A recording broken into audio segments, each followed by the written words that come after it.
Hello. Thank you, everyone, for being here tonight. I'll start by saying Portland is located on the traditional homelands of the Multnomah, Oregon City, Tumwater, Whitley, Wasco, Klamath, Cowlitz, Clackamas, bands of Chinook, Tuwala, indigenous tribes. The indigenous people of these lands were relocated to the Grand Ronde Reservation under the 1855 Willamette Valley Treaty and are now part of the Confederated Tribes of the Grand Ronde. Despite displacement, the Grand Ronde people maintain a deep connection to their ancestral homelands and continue their cultural practices. Today's Portland's indigenous community includes people from over 380 tribes, both local and distant. PNCA respectfully offers this acknowledgement as a step towards recognition and repair, understanding that acknowledgement alone is not enough. My name is Shauna Lipton, and I am the Associate Dean of Graduate Studies and the Chair of the Critical Studies program here at PNCA.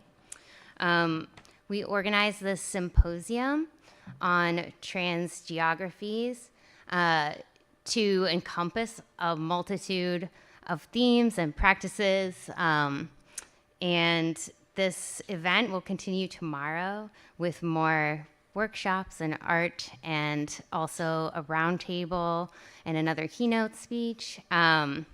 Please take one of the brochures that has the full schedule. And so I also wanted to read the introduction of this essay. These booklets are available in the Lemelson. So this is Sloane's writing, who's here. So I'm gonna read to you your own words. Right now, Sloane McNulty, who's a professor here.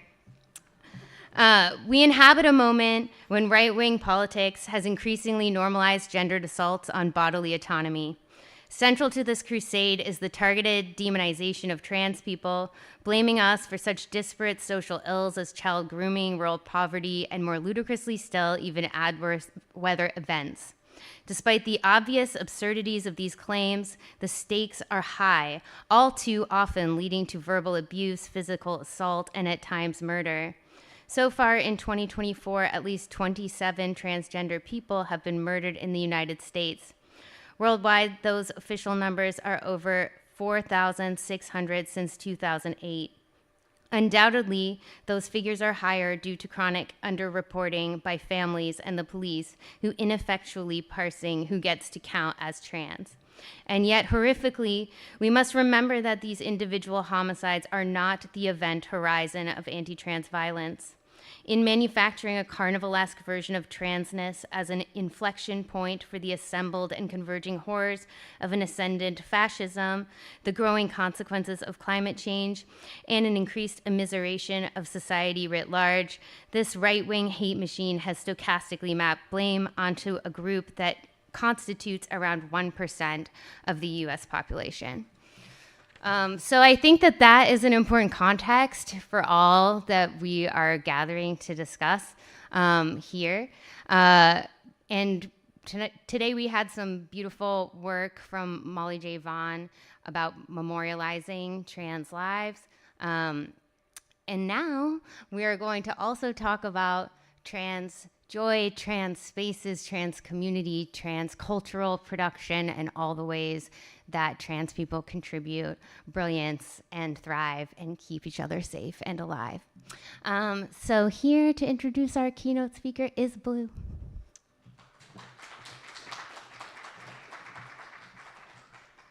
Hi. I have a little introduction about myself that I'm going to read, and then I will, so you know who I am. I am a 25-year-old queer trans multiple scholar, experimentalist, and artist activist, Blue Jay Corviday. My work has been featured in local publications like the IPRC's Ghost Print Zine, Spit Poet Zine, Minto Press, and others. I'm currently working on queer spirituality and the convergence of grief and love and evincing intergenerational survival out of present capitalist ruin, which is manifested as experimental writing, drawing, and audiovisual installation spaces. And I am currently a senior pursuing both a dual critical studies and visual studies degrees here at PNCA. So that's me. However, I am introducing our keynote today, who is Saw Whitley, an assistant professor of women and gender studies in the School of Social Transformation at Arizona State University and a Black, queer, non-binary artist living in Phoenix. They received a Ph.D. in gender studies and an MA in African American studies from UCLA and a bachelor's in English from Princeton University. Whitley's research projects explore Black and LGBTQ housing justice movements, queer financial subjectivities, and the politics of Black urban land reclamation and architectural preservation. Their current book manuscript has been supported by the Pembroke Center for Teaching and Research on Women and the Dartmouth Society of Fellows. Whitley's recent scholarly writing is available or forthcoming in TSQ, Transgender Studies Quarterly, and Antipode, a journal of radical geography. Whitley is also an award-winning poet and contributor to the literary arts. They are a Canem Fellow and the winner of the 2024 Indiana Review Poetry Prize. Their recent poems appear or are forthcoming in Poetry Magazine, Ninth Letter, Palette Poetry, and Paper Bag. Whitley also participated in the 2023-2024 Poetry and the Senses Fellowship with the Arts Research Center at UC Berkeley and the ASU Center for Imagination in the Borderlands. Everyone, please put your hands together for Saw Whitley.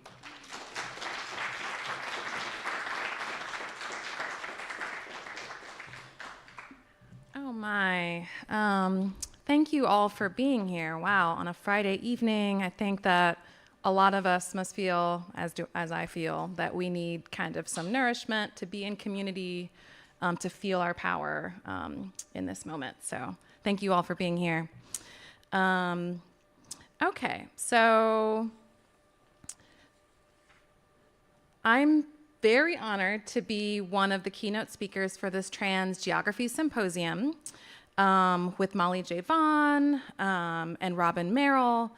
And before I get started, I wanted to thank Marcia Mack, Shauna Lipton, Megan Gillian, Oliver Mayer, Aaron Dang Rink, and all the other event staff here at Pacific Northwest College of Art for organizing this event. The one aspect of my bio that I'd like to share with you is that I'm also the new co-director of an initiative at ASU. It's called Queer X Humanities, and X is sort of this provocation there. That is housed at the ASU Humanities Institute. Okay. At ASU, I teach courses such as Black Trans Feminism and World Making. I taught that in the spring 2024. A course called Feminist Epistemologies of Debt, which I taught in spring 2023. And I have trans studies courses coming up in the pipeline, including sort of the first intro to trans studies in our department, Women and Gender Studies at ASU. Very excited about that for undergrads. That course sort of builds on the first time that I taught a similar course, but that was sort of centered around trans feminism and sort of the genealogy of trans feminist thought and organizing. I taught that at the Maryland Institute College of Art. So being here is also very special to be back in kind of an artistic and intellectual space here with you all tonight, feeling all the feels and memories of being at MICA, as we called it, in Baltimore. Okay. So I'd like to start by sitting with this story. This is a July 27th, 2020 issue of Be More Art, or Baltimore Art, right? And this is depicting a street mural on Baltimore's North Charles Street. And it offers a visual description of what I mean by Black trans geographies.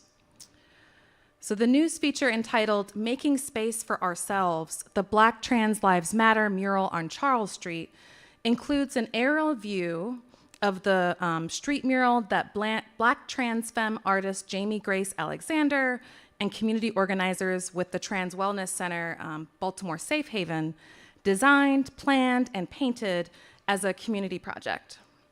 Many of us have seen Trans Lives Matter signs or Black Trans Lives Matter protest signs at marches or LGBTQ pride, and even on political shirts, tote bags. We need this message out there, right? This declaration, this imperative. And there's something so tremendously powerful about this phrase by this sort of collective of Black trans femmes in Baltimore on a street, right? Painted on a street on which they have experienced, police harassment, sexual harassment from the police and other folks in this community that's depicted here, Central Baltimore. And so to reclaim that space, right, at once a violent space and a sort of tentative home space or place in the making, right? A yet to be named place toward home, maybe. And this area that you can see here, right, is adjacent to the city's recently revitalized Station North Arts and Entertainment District. And the mural on North Charles Street, it divides the city like in between like East Baltimore and West Baltimore. And just a note on, folks that are from Baltimore often say Baltimore. And so as you can hear me saying Baltimore, you can also, check that I'm not from Baltimore. I'm actually from Silver Spring, Maryland. I had family in Baltimore. Someone's like, Silver Spring. I love it. 45 minutes down Baltimore Washington Parkway, right? So I just wanted to name that, which I think is important. Though I have family in Baltimore, family sort of lineages in Baltimore. I'm personally not from Baltimore.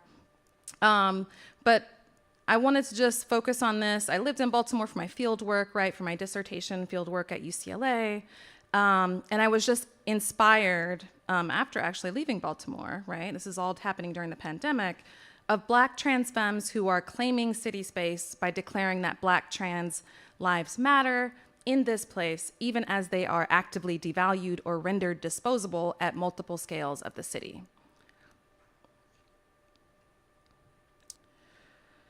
So while the street artivism of Jamie Grace Alexander and the Baltimore Safe Haven will bookend this talk, right, on Black trans geographies, in this lecture this evening, I'm eager to share with you all how I am continuing to engage with the insurgent and politically emboldening work that is Project 42, an art installation that is on view here at the Pacific Northwest College of Art for the Trans Geography Symposium. As we heard earlier today, and folks that aren't in the room can check out online shortly, Molly Vaughn's Project 42 is a collaborative art project, recurring, it's sort of a recurring trans feminist art installation that memorializes 42 transgender people who were murdered in the United States and I believe Canada.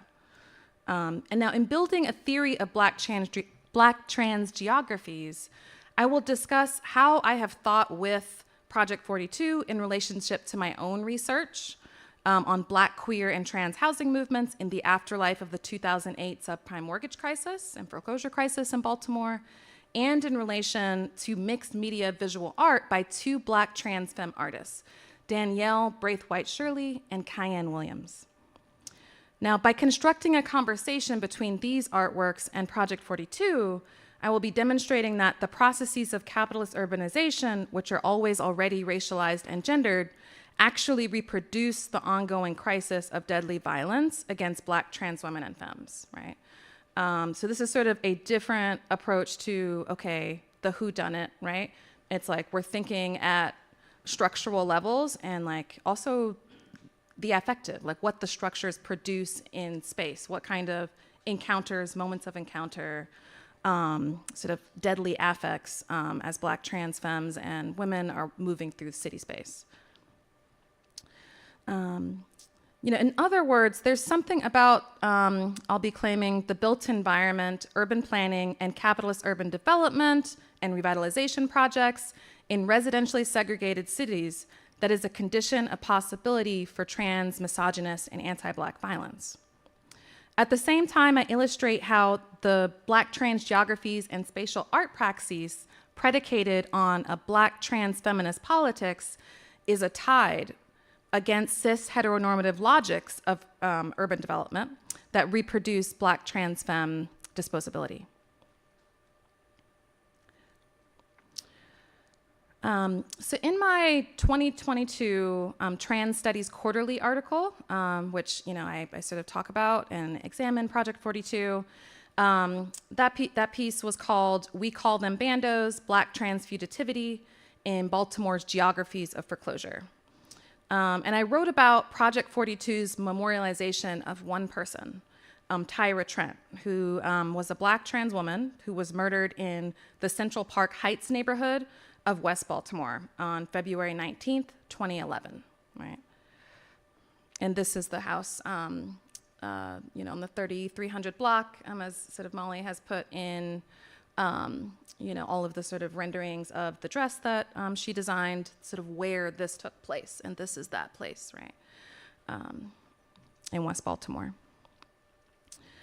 Now, local news reports, local news reported that her body was found by a neighbor in an abandoned property in a Baltimore row house in a cluster of vacant row houses on the 3300 block of Virginia Avenue, and that all these houses were kind of dilapidated, boarded up, what is sort of colloquially called, not just in Baltimore, but in a lot of post-industrial cities, bandos, this like play on abandoned. But it's like, who is abandoning these properties is, I think, something that's disputed and knowledge claim in that term, potentially. So I discovered through research in Baltimore City's urban planning records and master plans that this particular cluster of properties that I just showed you was labeled in something called the Park Heights Urban Renewal Plan, sort of drafted in 2006, finalized in 2008. It was labeled as a major redevelopment area, right? And so I had juxtaposed the official urban planning kind of renewal project, right, and what that sort of speculatively imagines, right, in a traditional urban planning project with Project 42.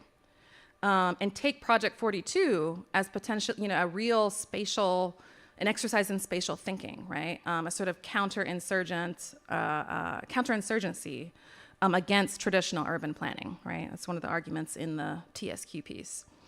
And Project 42, as we've seen kind of in the galleries around PNCA, memorializes trans women, not just Black trans women, Latinx trans women, trans femmes, non-binary trans folks, right? Through the elaborate textile design of memorial garments. And also kind of, Vaughn pairs this, like these memorial garments that you can see around this space, with an activation, right? What I've been hearing her call an activation. And I've sort of seen it as a performance and dance offering that, the collaborators that Molly works with kind of actually end up doing a lot of the sort of like planning and cultivation of in conversation with Molly. But these sort of collaborations, these multiracial collaborations seem, just like very, very, exciting, promising, inspiring. And on this screen here, you can see the dress that Molly and her collaborators and assistants designed for Tyra Trent, right? And that dancer is Aisha Ford, who is performing on screen here at the Seattle Art Museum. So this is like a still from that performance, which was, I think, a 2018, TEDx performance. Okay. And I'll be getting into some of what this design work that Molly Vaughn does with Project 42 in just a moment. But I wanted to state that, with my own deep study as a Black feminist scholar, I've built on Black feminist historiographies about home and property by thinking with scholarship by historians like Sarah Haley, Cheryl I. Harris, Fabiola Glimpf, Rhonda Williams, Tara Hunter, and Kianga Yamata Taylor. I'm also thinking with contemporary art of mixed media and digital art of Black trans femme artists who develop theories. I say that they're not just using and applying theories, they actually develop theories about the ongoing afterlife of US slavery in the social relations of the present, right? In the like gender and racialized social relations of the present. So it's been really productive and generative to put like the Black feminist historiography in conversation with the Black trans feminine art that folks are producing in the contemporary moment, And I think, we're all reading each other and like citing each other, and it's, really exciting and generative. So artists that I'm thinking with are concerned with the production of Black trans geographies and also make critical interventions about the socioeconomic conditions that Black trans movements and social practices, in public space render dangerous, right? What is it about the sort of movement and engagement that makes trans life dangerous, right? Sort of in social worlds, but also in the movements that we're doing. I'm also thinking with, how a lot of Black geographers claim that in the afterlife of slavery, right, a lot of these cities, particularly on the, the East Coast and the U.S. South, are plantation geographies, thinking with Catherine McKittrick, and Black people are continually reproduced, including Black trans people, as ungeographic, right? And Black trans femme spatial artists have created work that invokes their own Black trans spatial imaginaries about being in place as Black and trans and taking up space as Black and trans. Put another way, their works envision alternative relationships to place and placemaking, or Black geographies, that are predicated on safety and Black trans social reproduction or thriving. What it could mean to, in the words of Black queer geographer Danielle Purifoy, get free spatially.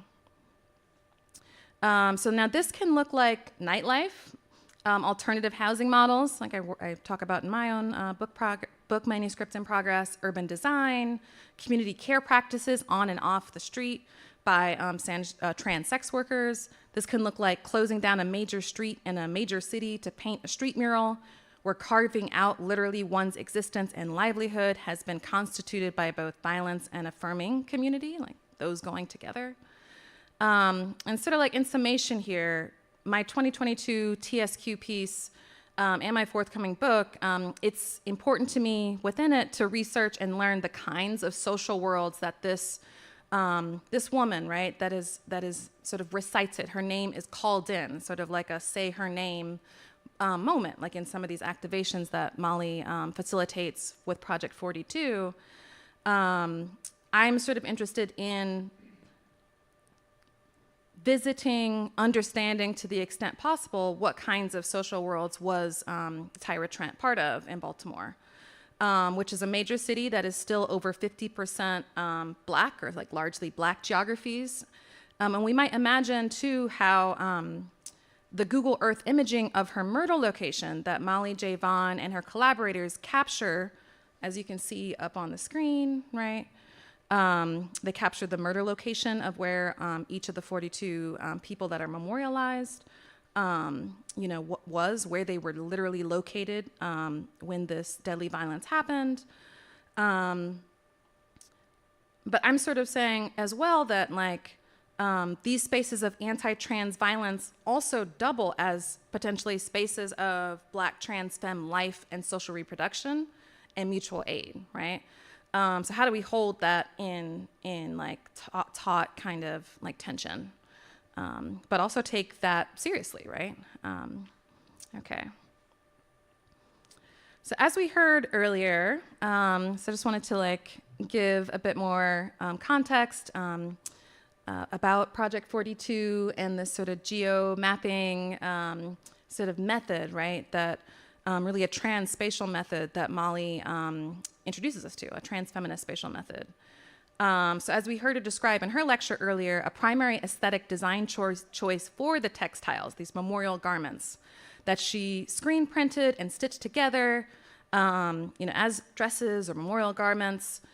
They use the Google Earth image of the murder location and images that she captured through the Google Street View of these locations. So already with just this information, right, and there's actually so much more richness to her method and design choices, but already we can see that Vaughn's project enacts trans dressmaking design processes that also function as a counter-mapping practice, right, or praxis, and a kind of unbecoming of the neoliberal urban planning projects that are sort of continually reproducing Black trans life as disposable, right? So in this graphic that Vaughn designed, actually, which was a cool collab for the TSQ piece, so she designed this graphic to go in the article, so helpful and illuminating for the readers, right? She writes that the process of creating each garment begins with a location of where a life was lost.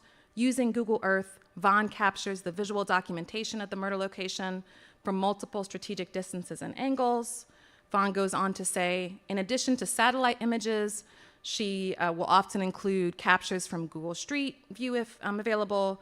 From these, she captures colors, shapes pulled directly from the location that are abstracted and incorporated into a pattern, right? So we've been talking about this as a spatial method, but I feel like there's also, through this abstraction, like a sort of counter public being patterned, right? The sort of current conditions, the built environment is not made for us, right? And so what if we just kind of retinker it, right?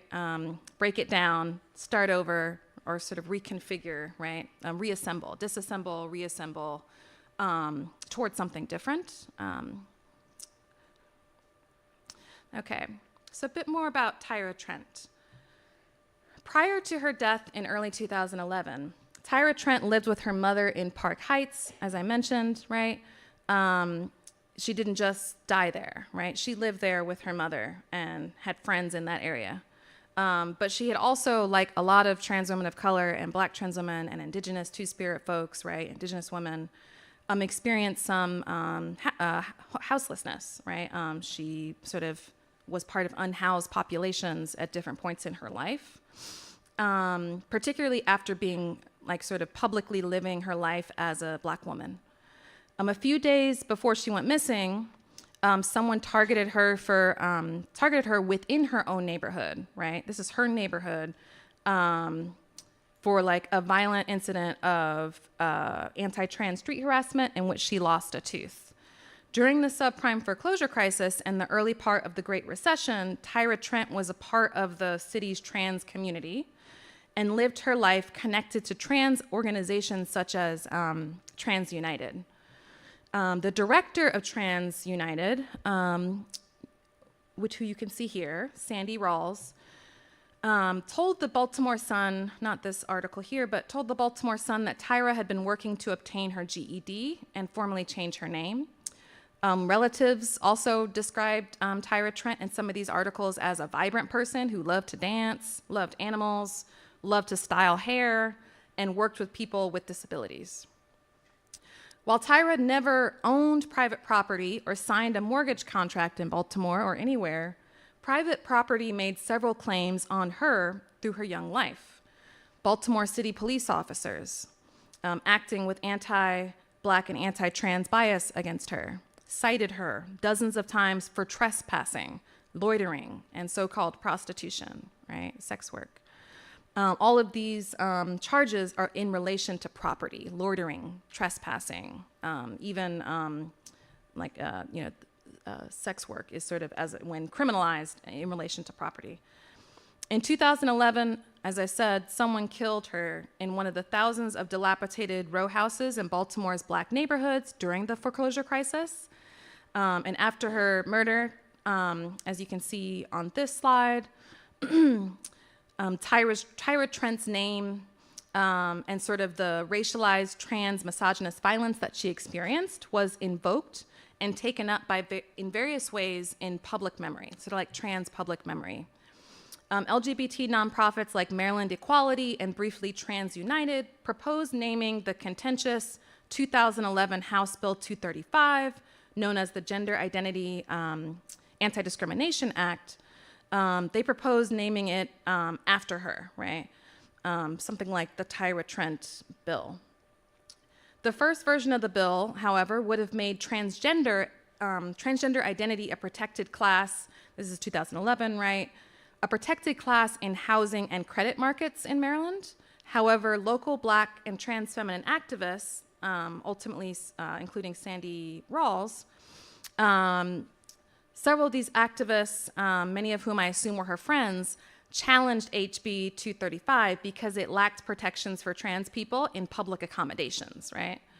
And so I sort of, throughout this article, it's like when you think about, okay, where do you find trans folks in the subprime mortgage crisis? It seems like, it's a question that, folks weren't really asking. But if one were to think critically about the crisis and the way that it shaped sort of the built environment in these urban cities, Black trans folks, other folks, experiencing houselessness, economic precarity are impacted extremely intensely by the subprime mortgage crisis and the foreclosure crisis, right? Organizing against the co-optation of Tyra's name for a local bill, as I said, the late activist and writer, journalist Monica Roberts of Transgrio, which is a blog online. She had things to say about, didn't know Tyra, right? Didn't live in Maryland, but had things to say about Tyra's name being taken up for a bill that would not have saved her, right?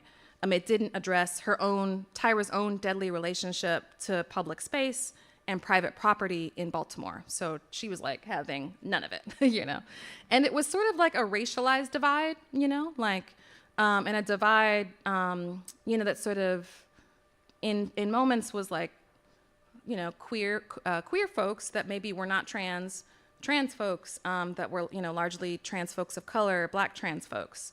But I think that this conversation, like looking at it in the archives, is just highly productive, right? Because it's like, well, if it's not, sometimes people want to be pragmatic, people want to be strategic. Let's get what we can now. But I do also really love that a lot of the Black trans folks that were sort of either in Maryland or like around the country were like, no, nope, not in Tyra's name, right? And a lot of trans studies scholars right now are sort of talking about, in relation to queer studies, but not exclusively, like how are we taking up the names of Black trans women and femmes? Like to what ends? What is a way to do that ethically? Is there a way to do that that's not always positioning them as always already dead or dying, right? And of course, there's like the ridiculous like neoliberal co-optation of folks like Marsha P. Johnson, right? The scholar Jules Gill Peterson writes about that in a recent piece as well, right? And it's just like, what the fuck is happening right now? Like get her name out of your mouth kind of thing. Yeah. Okay. And so as a researcher who feels some proximity to Tyra Trent, as a Black non-binary person who also grew up in Maryland, was part of queer and trans community in Baltimore for 3 years, not my whole life, right? Thinking about the social worlds around Tyra Trent, right, has been important to me for my book chapter. That's sort of how I navigate not just wanting Tyra to be a name, right? Though it's important to say these names, like sort of like the kind of movement, hashtag movement, say her name. It's important to name folks and like create this like record of the violence that's happened. But like through some of this like queer archival work in Baltimore, just being like, okay, who was this person? Where did she move? How did she move through Baltimore's public space, et cetera? Okay. I also wanted to mention that, in this archival work, I found that Black trans women in Tyra's community in Baltimore effectively invested in her memorialization, right? Trans United, who I mentioned earlier, organized a vigil for Tyra. I think a lot of us have been to too many vigils, right? For people that we know, for people that we're in community with, and these vigils, whether for TDOR, Trans Day of Remembrance, Resilience, or Revenge, whichever, you say, these are spaces, also community spaces, right? These are spaces to get activated, spaces like we need right now, right? Places to kind of plan and come up with safety plans and networks, right, of support. And so I just wanted to mention that as well. I mentioned that in the article. And the one that Trans United organized was actually in a place that was sort of similarly situated as the Black Trans Lives Matter street mural, right? A contested space, a gentrifying space. Gentrifying spaces, police target trans women. They target sex workers to be removed from the shiny new arts and entertainment district that they're trying to like visibly kind of coax either like MICA, Maryland Institute College of Art students and graduates, and like Johns Hopkins, this is all in Baltimore, faculty, right? They're trying to bring people into these markets. They don't want so-called undesirables, right? So taking up space for this vigil is a social world, a Black femme social world in the making that's saying, actually, we fucking belong here. You know, we belong here. We can take up space here. And this space, despite the violence that, you know, is enacted upon us here, is one that we're sort of like building community through. It's not a space that we own. It's not a space that we possess, right? So different ways of claiming space that are not contingent on ownership. Okay. So, thinking about Project 42's memorial garment for Tyra Trent, we can also look at the work that Project 42 is doing sort of in its geographically oriented textile design as a disassembly of urban geographies in which the violent oscillation between capitalist disinvestment, this oscillation between capitalist disinvestment and capitalist redevelopment that often constitutes cycles of urbanization, right, and capitalist accumulation is like these sort of stalled moments. So this like oscillating swing back and forth over a decade or decade and a half in the urban context. And these moments sort of like this sort of moment when like capital sort of turns back around, right, and sort of wants to reinvest in previously disinvested space. Those are moments of danger. Those are processes of danger that actively foreclose, which I, you know, use that word with those double meanings there, the life chances of Black trans women.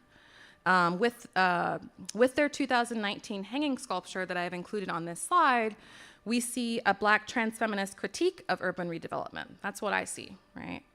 I'm not sure, yeah, I'm hoping that you all see, or like also in the comments, I'm curious in the Q&A, have any ideas about or thought with Kyan Williams' work, Molly Vaughn's work. That'll be interesting to hear folks' thoughts.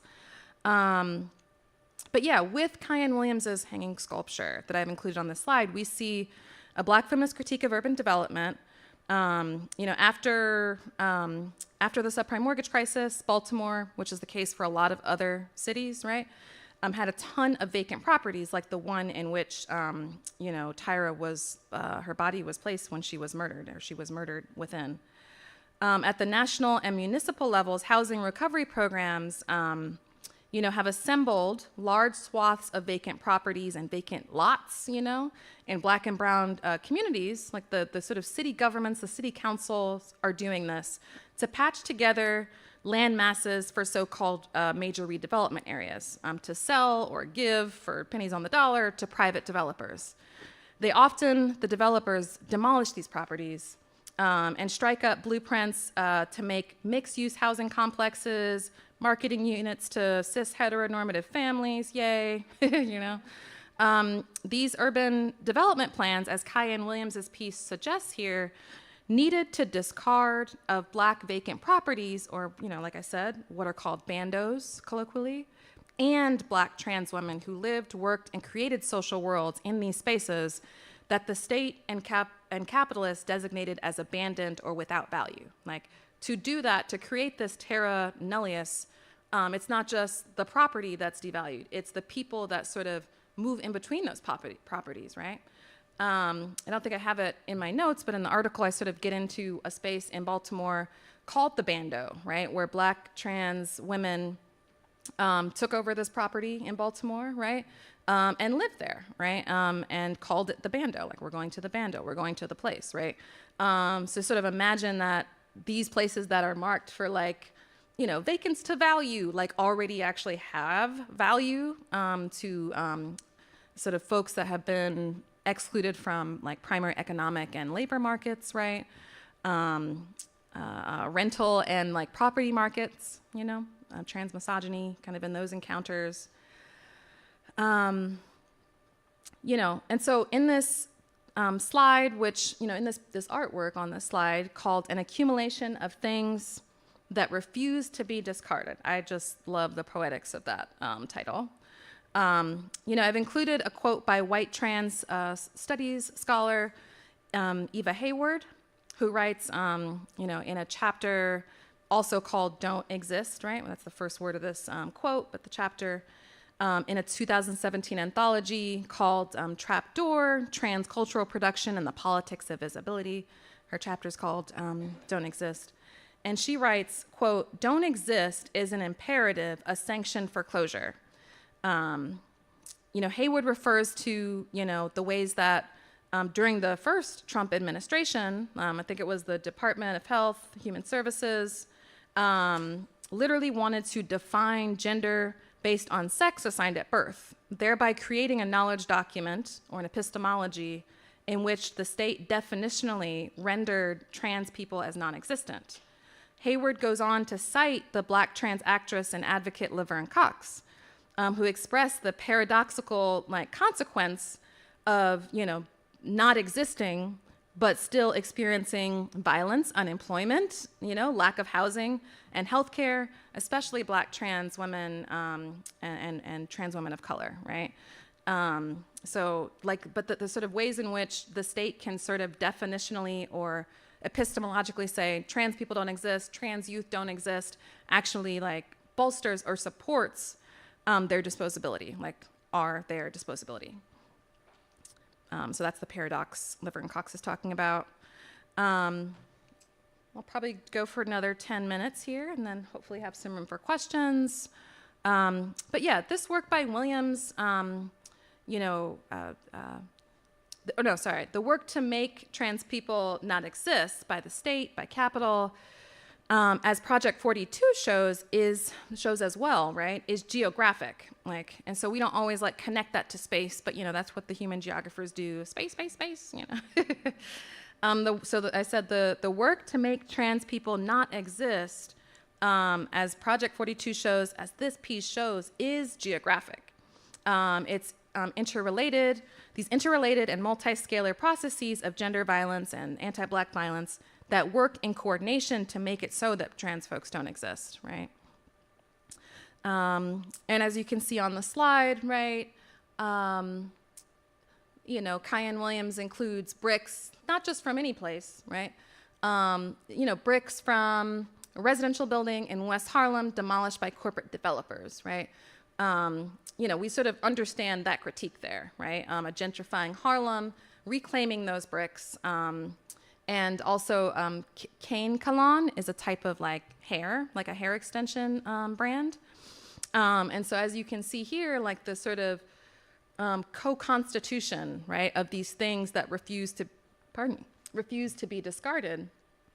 And it's just so striking. Tyra Trent also loved to do hair, right? And I think that for Black trans women and femmes, in different moments of transition, hair is such a important thing, whether that's cool wigs. In fact, I think across the street from Baltimore Safe Haven, there was a dope wig shop, right? And yeah, so this sort of depicts the sort of critique that I think that Williams is offering us, right? Which is sort of this way that neoliberal urban planning projects co-constitute property, sort of devalued property and devalued people for removal. Often Black people and Black properties, or properties whether owned by Black people, were sort of serving a social reproduction function, housing for Black folks, right? And I think that in relation to Jamie Grace Alexander and Baltimore Safe Haven's Black Trans Lives Matter street mural, this sculpture by Kian Williams is also a Black trans femme geography, and I just want to sort of parse this out briefly here. So it sort of makes sort of clear sense that a street mural in the material world is a Black trans femme geography. That's geography, the real world out there. But I'm sort of also claiming that, Kian's piece takes up broken pieces from the urban material world, right? And puts them on display, entangles them, assembles them with this sort of Black figure, right? Now in Kian's piece, the abstraction of the building and the Black trans body is a kind of mutual disassembly. Williams's critique is in that title, right? An accumulation of things that refuse to be discarded. And Williams gives us an assemblage, thinking with the theorist Jasbir Puar, that sort of gets reassembled into potentially an agentive or like a new figure, right? Sort of like in that Donna Haraway cyborg goddess way, right? A new figure gets reassembled that can refuse. This is like active entity here. Refuse disposability and remain in place, wherever that place ends up being, whichever gallery place it has a place, right? So that's sort of why I sort of still would argue that this piece by Canem Williams is a Black trans femme geographic intervention here, right?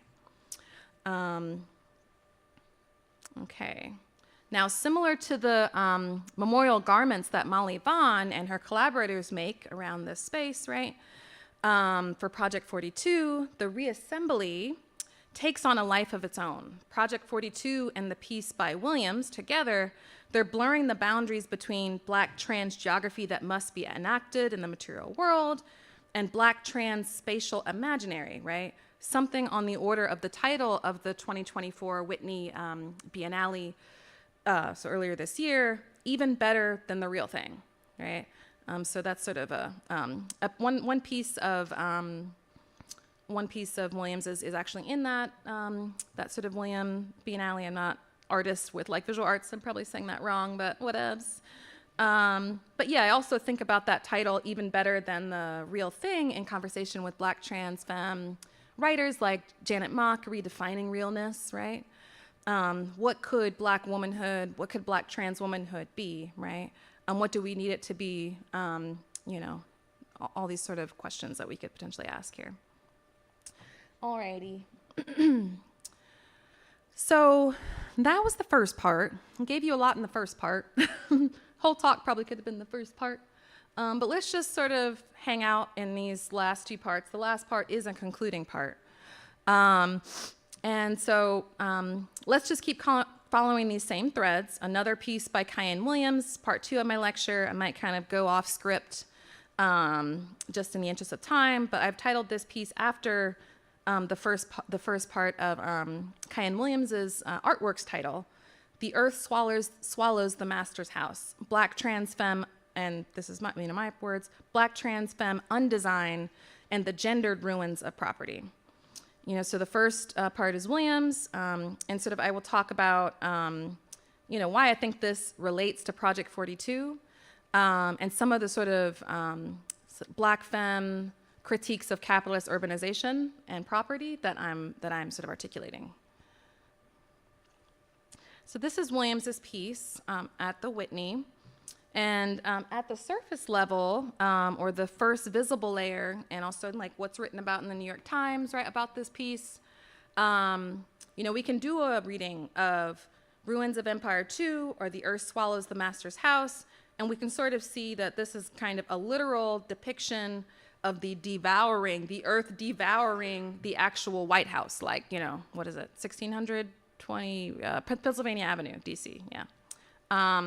Like literally devouring that house, right? A second reading is Williams's citational dialogue with Audre Lorde speech, 1984. The master's tools will never dismantle the master's house, often misread, kind of emptied out, and also neoliberal co-optation, like, yay, we got our Audre Lorde quote, But, the surface level or top layer of Lorde's formulation, like her formulation of master's house, is actually white supremacy, right? And she's speaking to an audience of academic feminists, right? Which in the 80s, that's largely a white community of academic feminists. Literally with regard to the demographics of women's studies departments and conferences. And also, Lorde is speaking to the ways in which white feminism failed to interrogate white womanhood and the privilege that many white feminists have, right? Failing to examine in their scholarship, in their lives, right? In their households even, like with like domestic workers that they may have, and how to treat those workers. And that these sort of white feminists aren't interrogating racist patriarchy, which she says, is part of this master's house, right? This sort of what Bell Hooks calls, what is it, white supremacist, capitalist patriarchy? Yeah. It's a mouthful, but just so like, okay, incisive. Love it. Okay. Okay, so I wanted to also think through how this master's house, we can see, okay, American flag on there. This could be the White House. But, as you've heard the first part of my talk, I'm also seeing the devouring of, the liberal regime of private property, I'm seeing the master's house in the plantation economy, right, in slavery in the Americas, in the United States. That Ruins of Empire part of the title makes us think outside of the US, right, which I think is important. And I think that's, obviously folks know, Black folks, chattel slavery, owned as human property. The ways that Black trans folks and all Black folks move through urban space or in relation to property, right? The first thing you hear in these rebellions like Baltimore Uprising is like, oh my God, like, but do they have to destroy the buildings, like the properties, like the galleries? It's like, oh no, they're criminals. But if they really want their voices heard, why are they being criminals? Like this like notion that property is more valuable, right? And I think you get that dialectic because of this afterlife of slavery, right? And so, yeah, I think I'll stop there. Provocation offered. Let's see. We also might think of Williams's ruins as gendered, explicitly gendered ruins, right? It's not there, and I think, it sort of made me think, I'm a Black poet, as you heard, like what makes a Black poem? What's a Black piece of writing? Like what makes a Black trans artwork? Like, is it any artwork made by a Black trans person, right? Do we sort of think about an artist's work in relation to their other work and their other sort of theoretical and named investments and sort of bring a trans feminist reading to this? Of course we can, but it sort of gave me that provocation. Obviously, a lot of Black, brown, indigenous, like, artists throughout the 20th century and the present are like, okay, do I have to write about these themes? Do I have to create work in these themes? That's sort of like put upon me because people see me as other kind of thing. And there's like that whole thing you all probably have had 5 classes and intricate conversations about. But I kind of wanted to point to this gendered idea of the ruins as I sort of begin to wrap up. Because I think that Kyan Williams is also, potentially showing us like the swallowing, the devouring of the traditional household, right? House as household, which is that kind of cis heteronormative nuclear family that those urban planning developers market to, single families, single family homes. These are the people that should get these homes at discount, families, cis-het families, even Black cis-het middle-class families or middle-class aspiring families with professional jobs like professor, these are the ones that should get, we should market these properties in this space too, right? After we've demolished what it was before, right? So I think that we could do a reading of Williams's piece that, is the swallowing, right? And actually Williams is really interested in like fungality. Like I think they articulate something called Black trans fungality, right? In an interview with Eva Hayward. And like Black trans, how do you say it? Like mycelial networks, which are like totally in a lot of sci-fi right now. Like mycelium are like having a moment. Like they're like everywhere. It's so great. Yeah. But that idea of, not even just like a bodily digestion or swallowing, the like, the sort of like ecologies, right? The sort of like insurgent Black trans ecologies that are doing away. We don't have the gender binary without this like notion of the US household, right? As an economic unit, as a gender patriarchal unit. And so this idea that like with Black trans fungality, this like dirt is like pulling that shit all the way down. Okay, and let's see what else I'm gonna share with you. And I think that one thing I'll say, right, because on the one hand, this is critique. And so folks are like, well, wait, where's the like Black trans femme like joyful space, right? We could like go to Tourmaline's Atlantic is a sea of bones, right? Which Che Gossett calls like the sort of cool cruising scene in that that sort of piece, that video piece. Temporary fabulous zones, like these cruising spaces of Black queers, right? Don't have to be permanent. They're temporary, but they're creating worlds within these spaces. Fucking love that analysis. But I also think that there's a Black transspatial imaginary here, right? Like as I've said, of the just this gender binary, not just, you know, and it's sort of like a sort of careful critique that we need to make of the gender binary in trans studies, right? Because, you know, I think in some directions of trans studies, folks can go like, okay, you know, like folks that identify within the gender binary are less woke than the gender queer, agender, non-binary folks, or the non-binary, you know, folks. And, you know, I think that getting rid of the gender binary when folks say that, or going beyond it, I think a way to read that is going beyond the violence that is enacting on us. Like, people should identify however the F they want, right? But that this sort of work of normalization, thinking with Dean Spade, right, and biopolitics, ends up making, if you don't fit into one of these categories, and often trans women and trans men aren't allowed to fit or told they don't fit into these categories as well, right? You're regulated, you're excluded, you can't have access to property, right? So I just wanted to point out that this was like a sort of like a radical thing too. Okay.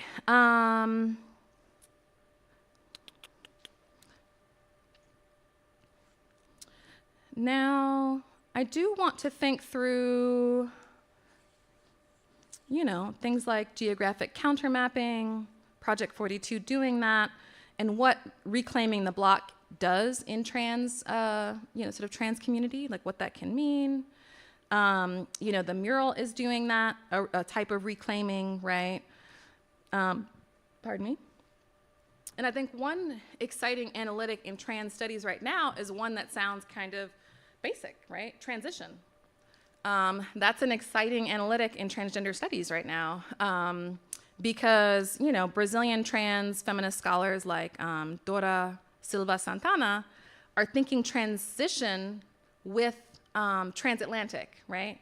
Or the ways that, like, you know, for like, say, a Brazilian person or someone, a Brazilian Caribbean person or a Mozambique person that, you know, has a trans expression or something adjacent to trans, that transition's happening in motion, like physical motion across borders, across oceans, across economies, right? You know, with violence at the border potentially. And so activating that literal meaning of trans, which is crossing, to think about these other crossings that are so integral to, you know, the afterlife of slavery and like black life, all black life in the present. Okay. Kind of in relation to reclaiming, I just, you know, I know I'm going to wrap up in 2 minutes here. Wanted to also put the work of Danielle Braithwaite Shirley kind of into the room. This is a piece called Get Home Safe from 2022.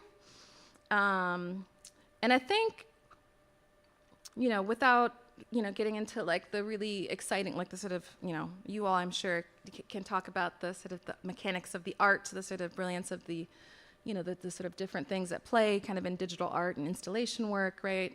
She also does like video game worlds, like Black Trans Archive. But as you can see on here, you know, when she did an installation of this piece for, you know, at the gallery and also the David Kordansky Gallery, she says, "You are leaving your friend's house. You are walking home alone at night. Protect yourself from the night." And I think this is like a striking piece, right? And I think I liked "You are leaving," this like sort of this like taut relation between friend's house and going back to your house, right? And so what could you potentially encounter in this like movement through space, urban space? And, you know, me being the Black feminist scholar who critiques property, I sort of get into, you know, in this chapter, in this piece, the ways that property, there's one piece here that's part of the Get Home Safe. You sort of see that this is a figure in the middle. It's made with kind of, I'm guessing like, the kind of coding kind of symbolics, and then the actual words look around that sort of person, that sort of animated person. And for me, in a piece called, an installation called Get Home Safe, the look, you might think, okay, that's people that are looking. Transmisogynist, anti-Black, people that are looking, and sort of these moments of encounter are these dangerous moments, these like moments where trans people's lives are being dehumanized. For me, the look, I think that property is looking, like property is, creating and sort of constituting space based on this normative idea of gender and family, that then like around those properties, Black trans women moving through these urban spaces, they are sort of produced as deviant in relation to those places, right? I have a example of like, a middle class, Black family, middle class white family on their stoop in an urban context looks and sees a Black trans femme or person and is like, oh wait, you don't belong here. Like, I own my house. Like, you could be dangerous because you look, this idea from the 1990s horror movies that trans folks are duplicitous, right? That bullshit. Yeah, so I don't know. That's just like me sort of pointing to like property creating the sort of affective, it's like the discourse, right? But the sort of affective marking of trans folks as hyper visible. If property sort of represents this like two and only two gender order, the nuclear family, etc. Okay, so in conclusion, thank you all for being here and sitting with me as I sort of work together these thoughts, right? Some of these are things I've been thinking with. A few others are new ideas, so you've been a great audience here. But yeah, I think I wanted to just point out that again, this other register of Black trans geographies as like, sometimes that work is actually the theoretical language itself. Like, what is the relationship between Blackness and transness? These are sort of conversations happening in Black trans studies. Treva Ellison describes this as a meeting, an encounter. How do transness and Blackness come together on a body, and like, how is that body read, right? But also, Che Gossett says Blackness is gender trouble. It's like, what's the scene in which Blackness is already gender trouble? And then on this slide, which I think will be the last that I show you, you see this conversation. This is from a conversation between K. Marshall Green and Marquise Bey. Marquise Bey actually has a book called Black Trans Feminism. And I think that in this quote, we're seeing something really interesting. I mean, this is one of the first articulations of a Black trans feminism, and it's spatial. There's not the term Black geography or Black trans geography in this piece, but as I've bolded here, it's really spatial, because it's literally asking, like, where is the place in the academy for Black trans studies, right? If, one formulation of early trans studies wasn't considering anti-Blackness, wasn't thinking about racialization, is trans studies a place for Black trans scholars to do Black trans critique or trans critique? Is it literally the place that this can happen, right? But they're also talking about here, Marshall sort of talks about, he talks about the place of the demand and is talking about the category of woman, and sort of bringing together how trans studies and or trans feminism and Black feminism have both critiqued this like category of woman, right? Black feminists who do not identify as trans have always been like this category, of like true womanhood, femininity as like protectability. That's like white womanhood. That's never been afforded to us. And then trans folks, thinking with Susan Stryker's work, like queering the woman question, right? And some of her early trans studies work, it's like, and like the Michigan, think about like the Michigan Women's Music Festival, right? And the Camp Trans that trans folks had to stage there when they said only women-born women can be up in here listening to this music, like, whatever. But yeah, Camp Trans had to be like, you know, instituted to be like, we like want to be here. We say what we are, and that's real, you know. And so they sort of articulate that the place of the demand, and it's like this, they sort of go on to say, and I'll conclude here, that the place of the demand is not just, Marshall Green goes on to say, the place of the demand is not just, oh, let us in to the door of womanhood, you know, like simple as that. Let us in, inclusion is a look, let's do it, you know. Now, of course, some people might identify with womanhood. I identify with Black womanhood and non-binary hood. But yeah, it's like they're sort of thinking through what if that category, just that theoretically, has not served either sort of group of thinkers and sort of social actors, Black feminists and trans feminists. And you can sort of see how I've been talking about that category as being like constructed through liberal sort of private property relations and sort of the violence that a lot of the women and femmes and non-binary trans folks in Project 42 encountered, right, through property, this category that was sort of rendering them as non-belonging. So I think I'll stop there. And if I know folks may have to go, that was exactly 1 hour. I've been over here looking at my clock, but in interest of your time. And but if anybody has any questions or thoughts, you can email me, or we can jam here for another few minutes. Hi.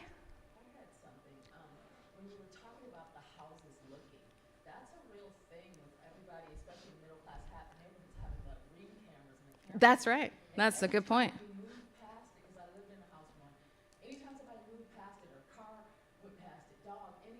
Mm-hmm. Yes. And then they're like, depending on what you're seeing, you know, the gender household, depending on how you see gender, you could look at that and see a trans person or a Black trans person, or, you know, or not even know they're trans and just see that they're Black or brown. They're like, they don't belong here. Mm-hmm. So the houses are looking at them. That's right.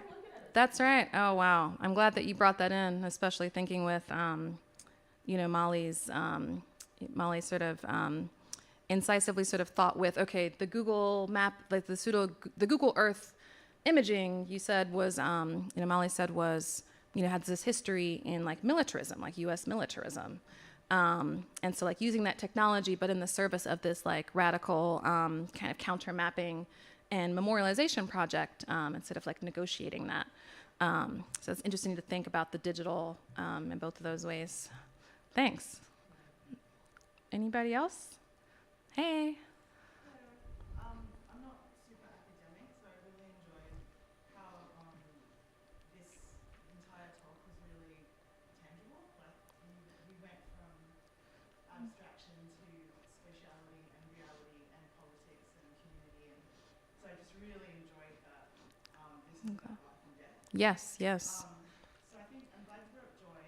Mm. I'm glad you brought up the last slide around the demand, the designated place. I think my question around for you as a person and as a person who's thinking through these things, if I was to give you infinite resources to center Black trans spatiality, geography, urbanity, you know, instead of fringe dwelling and instead of temporary block parties, but like if you were to just create your city, I'm curious, are you from like an abolitionist point of view, like would you abolish property? Would you I'm just curious more about the centering part and the joy part, and less about the we've got to keep responding to these erasures, you know? Yeah. Yeah, so I just wanted to ask that. Thank you. Yeah, I appreciate that. Yeah, I think, you know, my whole book, which, you know, I'm hoping that these publishers are like, this is my title. It's my title. The Collective Come Up, Black Queer Placemaking in Subprime Baltimore. And, you know, whenever I write about just that abstract of the project, it's like negotiating property, you know? seeing the ways that Black, queer, and trans folks negotiate property, negotiate home ownership and property ownership. So some of the other chapters you do see Black, queer folks with different kinds of mobility, starting a land movement that is contingent upon property ownership. Sometimes it's contingent upon land banking or pushing toward that cooperative ownership model. And so it's interesting across the chapters to see like the different ways that Black, queer, and trans placemaking is happening in relation to, in negotiation with, in disidentification with, or like, okay, I guess I sort of like, this is what I kind of need to do or like want to do. Like I want to have this house. I want to like be able to like have other folks, whether queer collective house, trans collective house, or like my kids or my cousin or my sister's kid come and be here and not be kicked out, right?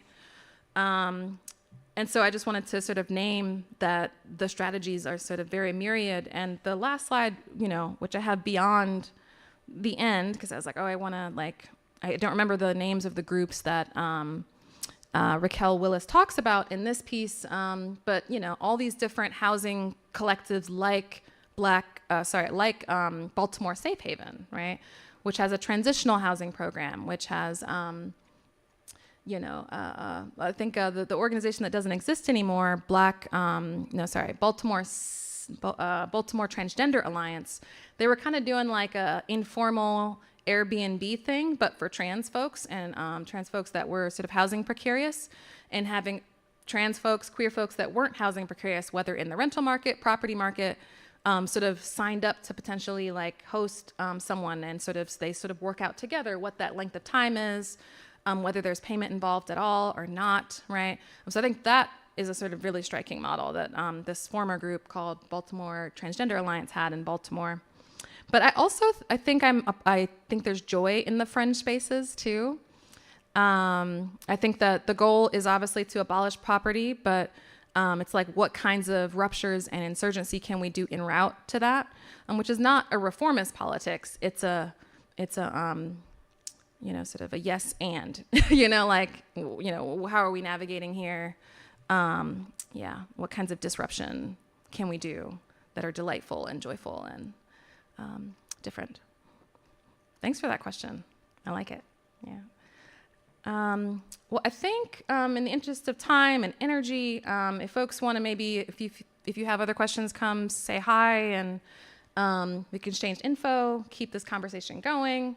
But I just wanted to thank you all for coming to the Trans Geographies Symposium. There's more programming tomorrow, including a panel with Molly J. Vaughn, myself, and Robin Merrill, and that will be moderated by Sloan. Yes, Sloan McNulty. Yes, who wrote the exhibition essay for Project 42 here at Pacific Northwest College of Art. So please come back. There's other talks and programming as well.